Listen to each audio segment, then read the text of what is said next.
After yet another disappointing 500 season from the Giants, this 2026 offseason was crucial in getting them back into playoff contention going into the next season. We got about 3 weeks before spring training, and so far the Giants have made a plethora of moves. Question is, do any of these moves make a difference in improving the Giants' chances in 2026?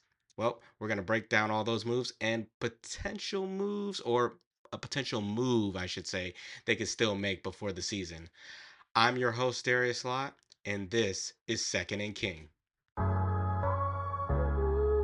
Welcome to Second and King. Hit one high! It's a deep! It is out of here! Your one-stop shop for everything San Francisco Giants. Deep right field by Crawford. Adios! Pelota! And now, here's your host, Darius Lott. Yeah. Hey, we're back again for another edition of Second and King. Again, sorry for being MIA. A lot of things been going on in life for me. You know how they say life be lifing, but I'm back and I'm hoping to be a little bit more consistent going forward, but that's neither here nor there. We're going to not waste any more time. We're going to get right into San Francisco Giants and what they've done this offseason. So, like I said at the top, Giants underwhelmed, underperformed yet again in 2025. 81 record. They were just abysmal, especially down the stretch. Even after the big splash that they made pre-deadline to get Rafael Devers, the things did not shake out in the Giants' favor in 2025, and it led to another just another disappointing year. Like I don't even know how else to say it, other than it was just disappointing. But 2026 is here. It's a new chapter. It's a new chance for the Giants to hopefully get on track and get back to being a consistent playoff contender. But in order to be a consistent playoff contender, you have to get into the playoffs. So hopefully they can manage to do that. And if they can manage to do that, then we'd be a-okay. But we'll see what happens here. This is now the second offseason for President of Baseball Operations Buster Posey. Last year he brought in Willie Adames, in free agency, signed Justin Verlander, made a couple of smaller moves, and of course, like I mentioned before the trade deadline last season, he traded for Rafael Devers from the Boston Red Sox. So there were some big swings and some pretty substantial moves that Buster made in his first year as president of baseball operations.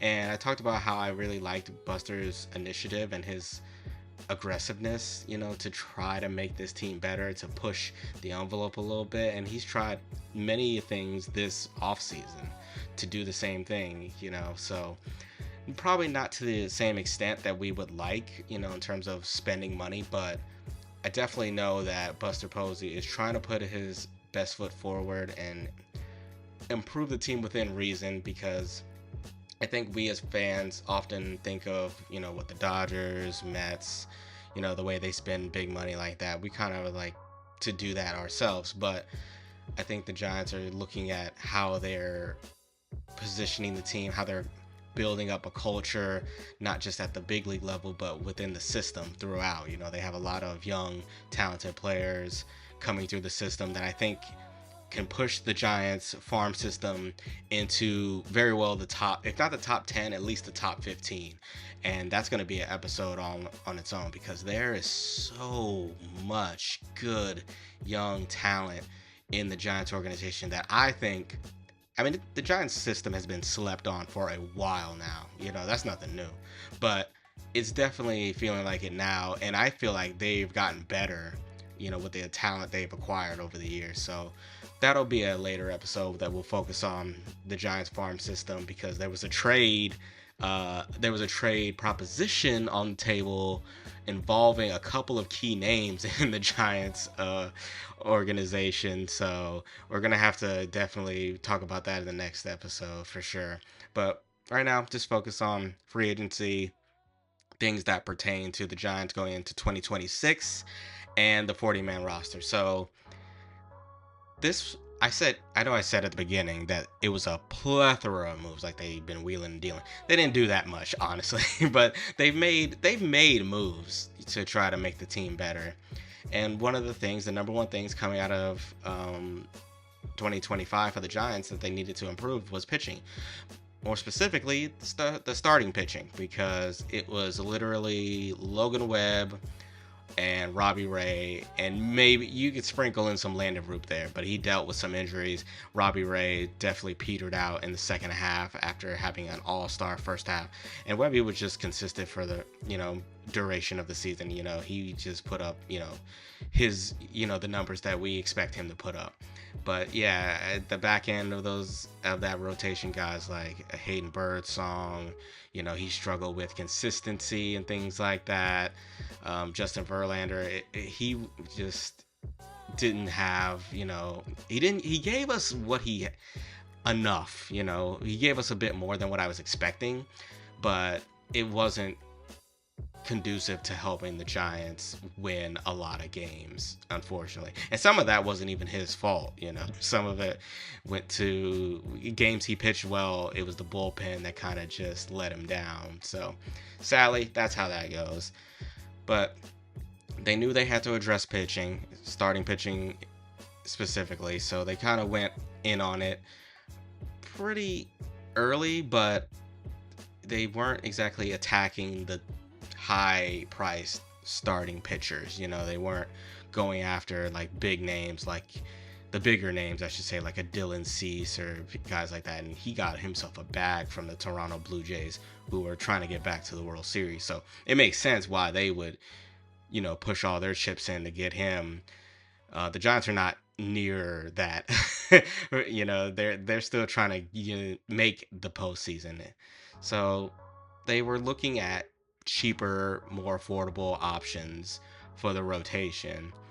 And I think one of the reasons for that is they've been pretty bullish on giving starting pitchers long-term deals, which I can understand. You never know how these guys are going to turn out with age and everything. There's always going to be regression. Pitchers are pretty volatile. I feel like relievers especially. So you never really want to commit like 5 or more years. Maybe not, like maybe 5 years at the most, but like anything more than that, you're getting a little skeptical, or you fear for what the latter half of that contract is going to look like. So, and I think another reason is the Giants also have a lot of young arms in their system. If there's a few places in the Giants system where they are flush with talent. One of them is shortstop, because they've been wheeling and dealing, getting a bunch of shortstops, Joshua Gonzalez, Luis Hernandez, just to name a few, I'm pretty sure Johnny Level. But the Giants also are flush with pretty good pitching talent throughout their system. So they also want to see what they have in a lot of these young guys. It's kind of what they were hoping for last year with guys like Carson Wisenhunt, Hayden Birdsong. I feel like I'm forgetting somebody, but they just wanted to give these guys an opportunity, and they didn't want them blocked or buried, on their depth chart.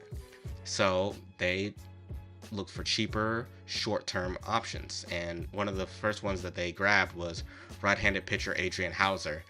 They signed him to a 2-year, $22 million deal. I actually really liked this signing very much. Just a guy who eats innings. He had a really good year last year between, I believe, who was he with last year? Because he was on 2 different teams, I believe, Adrian Hauser was. And he put up some really good numbers last year. So let me see here. So I'm just pulling this up now. So yeah, for 2 teams. So he was with the White Sox and then the Tampa Bay Rays, I believe. And he put up 3.31 ERA, over 125 innings pitched. He just put up really good, solid numbers, a sub-4 FIP. He was awesome. And I think he was a nice buy low candidate that I don't even know a lot of people were looking at. So That one I really enjoy that um, acquisition from the Giants. The other one they made for the rotation is another right-handed pitcher, Tyler Mahle. 1 year, $10 million, and an opportunity to bolster the rotation as well. Tyler Mahle, I'm a little bit more fearful of for the simple fact that he has had really bad trouble just staying healthy. If he's healthy, he's pretty good, but that's the thing. He's hardly ever healthy. He doesn't really give you a whole lot, but we'll see what he can do because in 2025, in the short amount of time he did pitch for the Rangers, he only pitched 16 games, but he was pretty good. 2.18 ERA, sub 4 FIP. Yeah, if they can just keep him healthy and have him just give them a little bit closer to what he got earlier in his career, then I think it could be another good low key signing for the Giants. But that's dependent on his health, and the Giants do have a lot of depth right now, at least at the rotation. So maybe they're counting on some of these other guys like Birdsong and them to fill in just in case there is an injury. So we'll see how that goes. It kind of reminds me these signings, and then you look at the rotation. So that right now we're looking at the rotation. It's Logan Webb, Robbie Ray. We got Adrian Hauser, Tyler Mahle, and Landon Root. That's at least on paper what the five-man rotation looks like. It kind of gives me 2021 Giants rotation vibes, with Kevin Gosman, Johnny Cueto, Anthony DeSclafani, and then it was kind of like a mix of different people at the end. Alex Wood, of course. You know, they went short-term deals for a lot of those guys, and it worked out pretty well. The Giants were amongst one of the best starting staffs in baseball that year. Of course, that was the year they won 107 games and took home the NL West. I don't know if you'll get that same level of production here, but we shall see. Another thing is with this rotation looking the way it is, it's not the worst, it's also not the best. So then you look at the bullpen.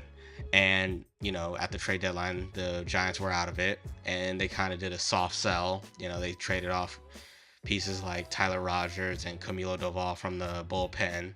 They slotted in Randy Rodriguez as the closer before, he unfortunately got hurt, had to have Tommy John surgery.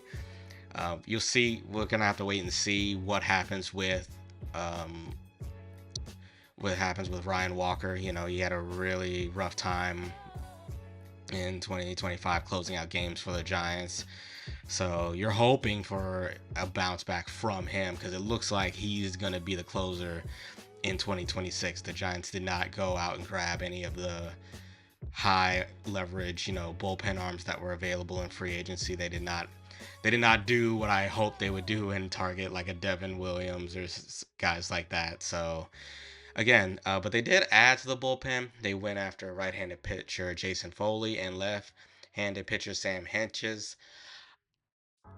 These are kind of that same vein, just low level moves, not a lot of risk involved. And within, I guess, price range, although a team like the Giants saying they have a price range just feels weird to me. I don't know. But they're not trying to break the bank on some of these guys. But Jason Foley, right-hander, was pretty solid. Had a sub 4 FIP in 2024 with the Tigers, and a sub 4, and he had just a little ERA over just a little over 3. He's coming off an injury, so he missed all of 2025. I believe he had Tommy John surgery, so sorry, it was right shoulder surgery, not Tommy John, but yeah, he had a interior he had to get his interior capsule repaired, so he should be back about mid-season, they say. So he's not even going to be an instant impact for the Giants. He'll kind of be like a mid-season, I guess, acquisition, if you want to look at it that way. But yeah, so another swing at a guy that you kind of hope comes back and he's at least close to what he is.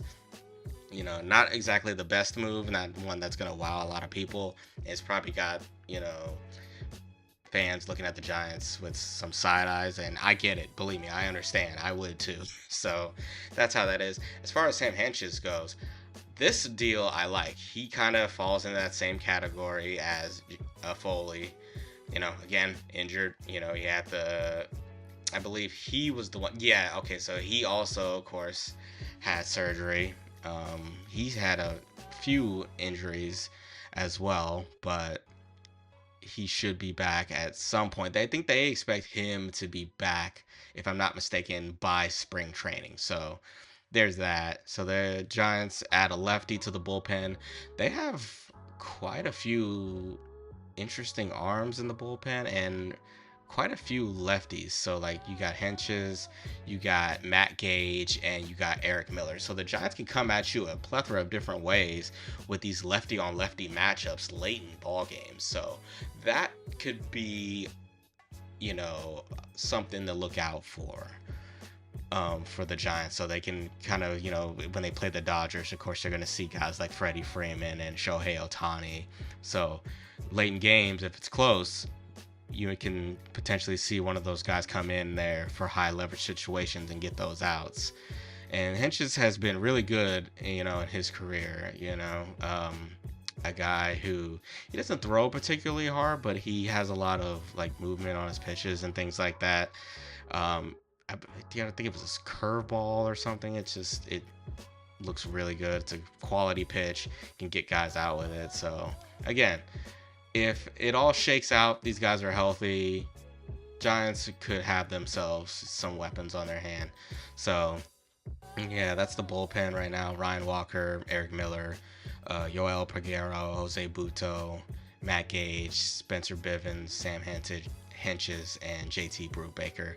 And waiting in the wings at some point in the season, you should see the return of Randy Rodriguez and Jason Foley. So we'll see. The Giants also have a plethora of like young arms that aren't mentioned here, but we shall see.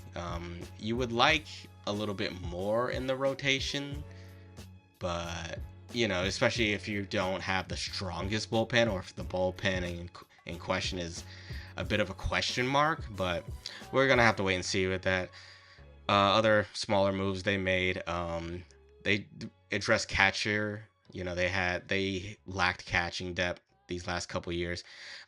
They made a trade for Hansel via Roel. I have a really tough time saying his name, but they swapped him for Kai Wei Tang. The Giants have a lot of arms, like I mentioned, and Kai Wei Tang, I guess they felt was expendable. I thought Kai Wei Tang was somebody who would get a shake, or at least get a look in the Giants bullpen, but unfortunately the Giants felt a little bit differently, so they decided to capitalize on what value that he had and address a need at catcher. So between that and them acquiring Daniel Susac and a trade from the Twins, so that's he's gonna back up Patrick Bailey.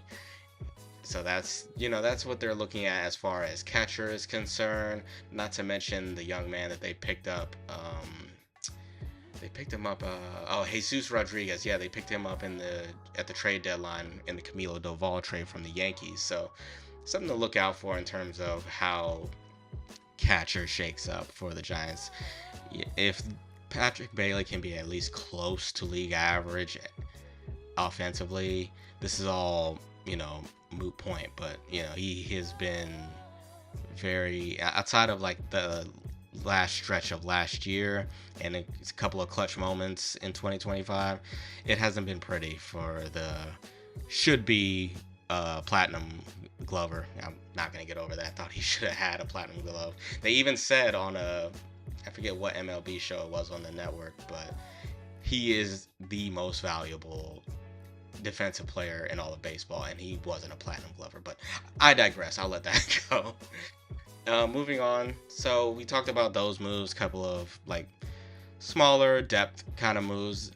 And after a while, it was quiet on the Giants front. They weren't in on Tatsui Imai, who was somebody I was high on coming into free agency, and I thought they should have heavily pursued, but they felt differently. They didn't want to go that route. They didn't want to go on, especially for, I guess, unproven at this level in the big leagues with somebody like Imai. So they opted not to go that route, unfortunately. But they did eventually make a couple of moves that I think are pretty significant for the team, because when you look at the Giants, one of their biggest problems last year, while the pitching was basically holding up the team for a majority of the year, the offense had faltered. The Giants offense was very poor, especially in situations like runners in scoring position. They just couldn't drive runners across. They were having some of the worst step bats you'll see, just not making contact, putting the ball in play. And as you could see from where the Giants were with their drafting and who they've hired for the staff, I haven't even talked about the staff. I'll probably save that for another episode.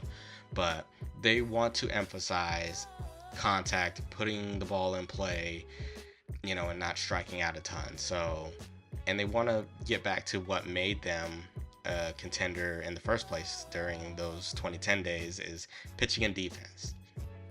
Well, defense, they definitely got with this next signings, a 2-year, $20.5 million contract for Harrison Bader.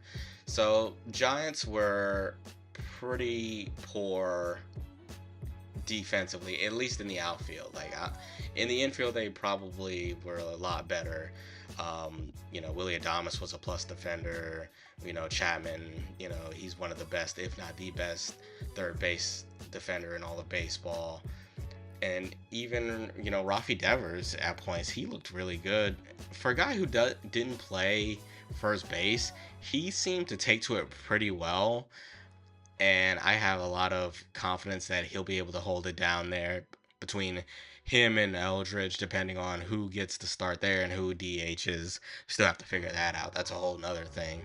But Harrison Bader helps this club out defensively, especially in the outfield, because Jung-Hoo Lee, unfortunately, as much as I love him, he graded out very poorly in center field with his defense. His first step and everything just wasn't where it should be.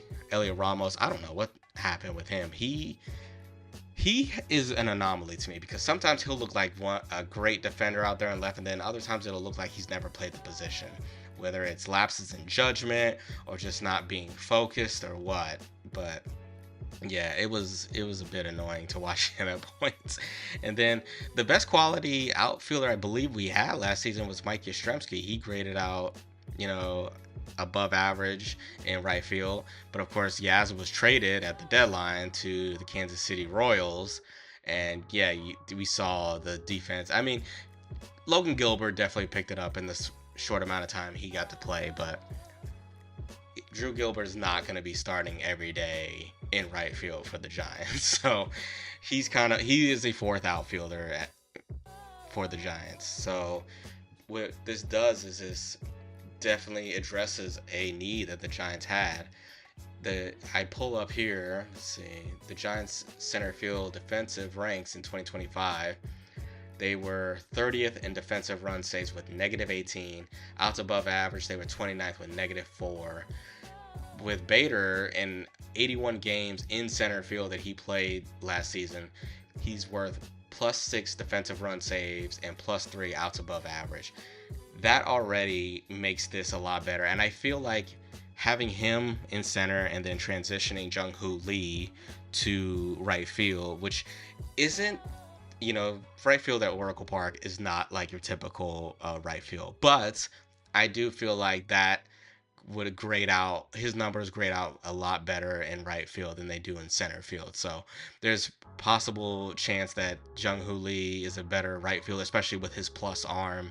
And then you just hope that Elliot Ramos can just kind of get himself together in right field, because in left field, because the way he played there was just atrocious. So helps in that metric.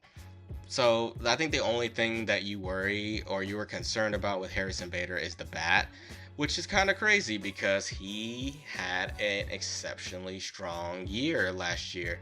He set career highs, I think, across the board. Like he batted 277. He had a career high 17 home runs, a 796 OPS.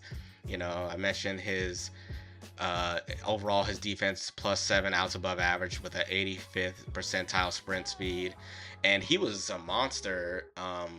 When he was then traded over to the Phillies at the deadline, he batted 305, 361 with a 463 slug, 5 home runs, 16 RBIs, an 824 OPS, and a 129 weighted runs created plus. So yeah, there's you look at it and he had his strongest offensive season to complement his, elite defense. You wonder if he can do that again because outside of that last season, it looks like a bit of an outlier. You're not sure if he can replicate that, but there is concerns about potential regression. And I almost expect it, but I also think with some of the changes he did make to his swing and his batting stance, like he somehow managed to improve his bat speed, and he kind of changed his stance a little bit. So we'll see. Like he did strike out a little bit more. I think his strikeout rate was the highest last season of his career. But I think if he can give you something close to what he did last year, while playing gold glove caliber defense out in center field, you'll take that every time. So, yeah, I'm actually pretty hyped on his acquisition. Yeah, I know the bat is, questionable, but I think they mainly got him for his defense.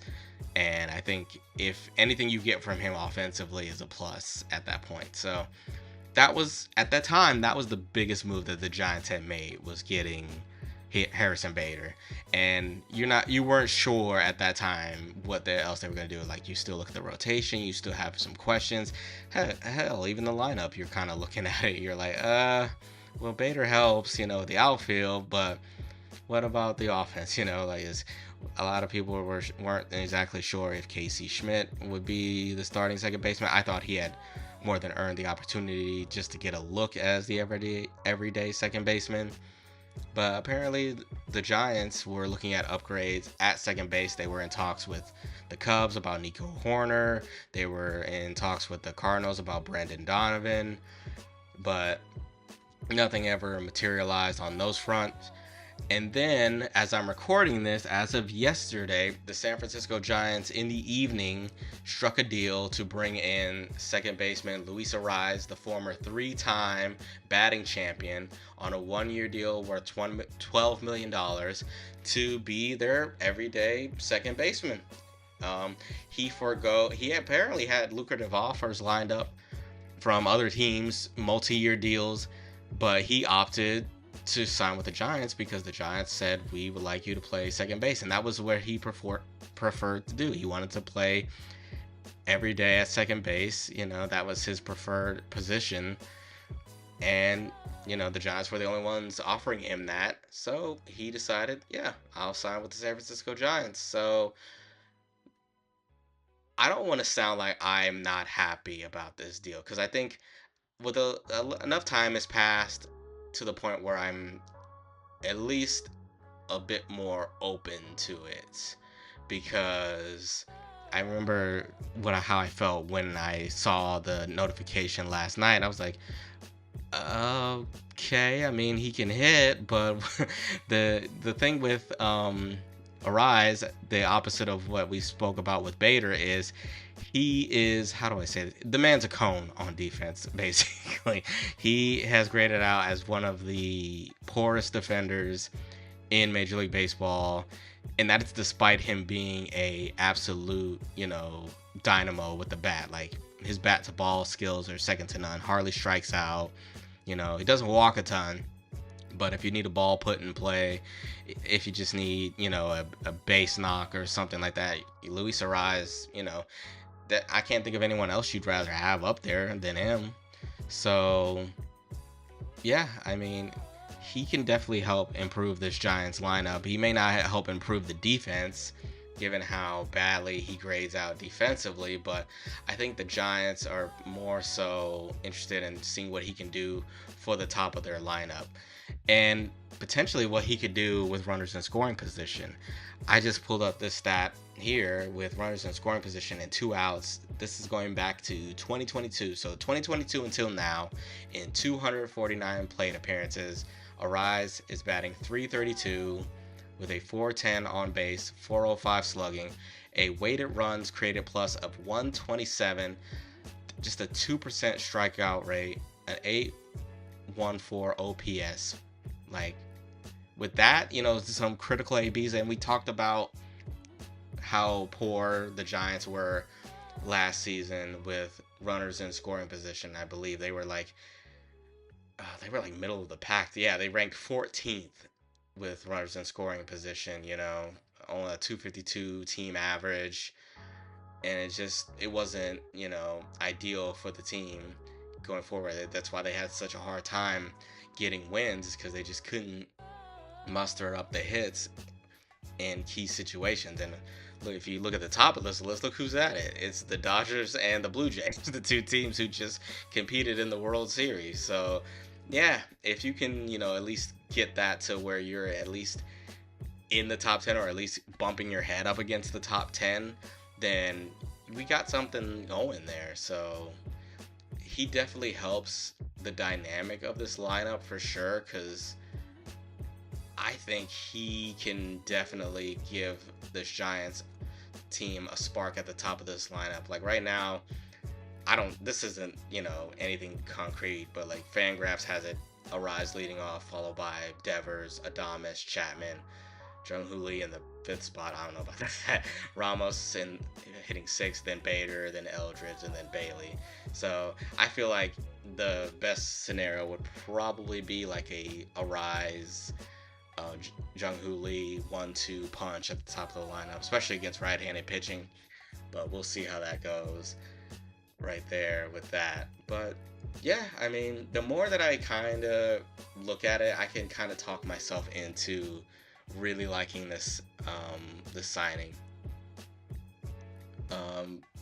The Giants in 2026, their infield is going to be interesting, because you have plus defenders on the left side with Chapman, Adames. Chapman 108 defensive run saves and 69 outs above average, and all time in his career. And then Willie Adames 3 defensive runs saved and 19 outs above average in his as well. Luis Arraez, has -6 defensive run saves and is worth -35 outs above average. Although it's worth noting, Devers, even though he grades out as a poor defender as well, he actually looked better at first base. I think he was worth 2 defensive run saves and a -1 outs above average. So slightly better. Again, not bad for a guy who hardly ever played the position. So while I think there is, concerns for him on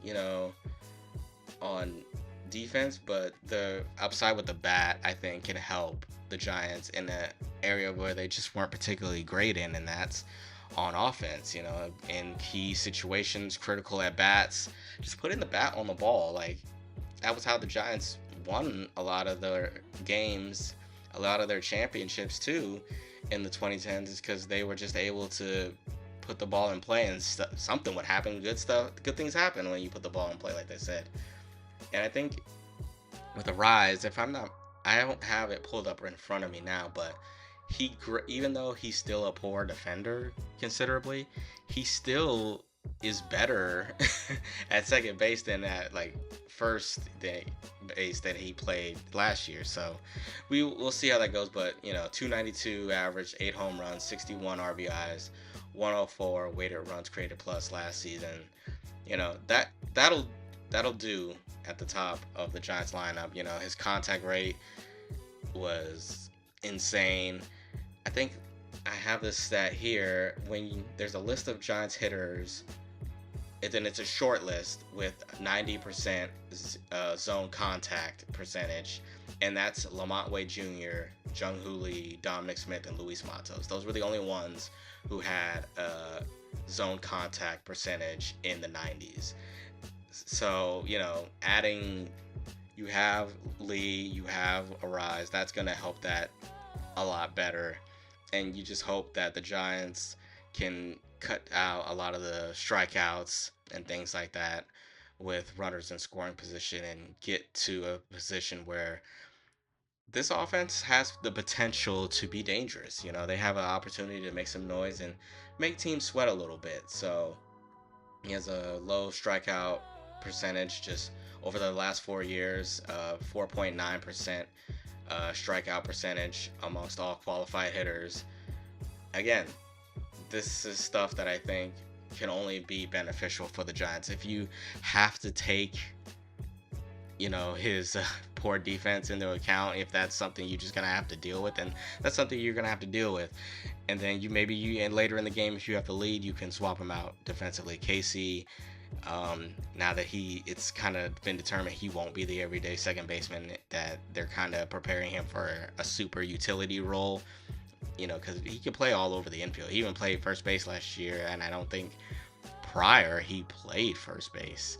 So he could be the super utility guy for the team, gives them a little bit added depth and a little punch on defense. So those are the significant moves right now for the Giants, and I've been talking for a bit, so I'm going to do this last part as quickly as I can. I mentioned at the beginning that there is a potential move that I think the Giants could still make that can put them over the top and be like, oh yes, this is a playoff team. Framber Valdez, as I'm recording this, is still a free agent. He has not been signed. He's 31 years old. Well, sorry, he's 32 years old, about to enter the 2026 season. And he's still without a team. I know there was a lot of things made up about his attitude. He had the incident with his catcher where he kind of just spiked the ball at him, like he kind of crossed him, and it did not look good. And Buster Posey, being the president of baseball operations and being a catcher, I'm sure he was looking at that, but I'm sure at the same time Buster is looking to see if that is even, will that be an issue. I'm sure he's probably had conversations with Framber's team, and they're hoping that isn't, a case of who Framber really is, and they'll have to worry about that going forward. But Framber has been consistently one of the best starting pitchers in all of baseball throughout his career. Just has been an absolute unit for them, for the Astros, and I think if you can add him to this rotation, you have Logan Webb, Framber Valdez, Robbie Ray, Adrian Hauser, Landon Roop, or Tyler Mahle. You can kind of pick and choose. See, they right there is what I'm saying is the rotation gets a lot deeper, the depth gets a lot deeper, and the potential addition of Framber Valdez helps the Giants cover up a lot of the uncertainty revolving around the bullpen. Because again, like we said, the bullpen is a question mark in of itself. You got guys coming off injuries, guys you won't see till middle of the year. So you want to try to cover up as much of the negatives as you possibly can in an effort to, strengthen the club. So that's just my 2 cents about it. I still think if they were to get Framber, add him to this team, then it's like right now, if I were to give the Giants offseason a grade, I'd put it at like a C plus. If they were to get Framber Valdez, it immediately transitions to a B, almost a B plus, because you added a top line arm. You address some things in the bullpen. That's probably the one thing that keeps it from being any higher. You added to the lineup, made it a little bit more dynamic. So yeah, I still think while the team is good, if I were to give a win prediction, I'd say roughly around 85, 86 wins right now. I think if they were to add Framber, you could easily see like it being 87, 88 wins, honestly. So yeah, that is that. The Giants off season, while we'll see if it's the end. We've had this happen before, like when Farhan thought, oh yeah, we think we're done adding, then he goes and signs like Chapman and Snell, a couple years ago. So we'll see, how these execs are. They got to say certain things. They can't outright tell you what they're doing. But that's going to do it for this edition of Second and King. Make sure you follow me on Instagram, Twitter, all that stuff. You'll see the links at the end of the episode here. If you're checking it out on YouTube, it's also on Spotify as well as Apple Music as well on the main page of the podcast. Thank you guys as always for your support. Thank you guys for listening as always. And as always, go Giants.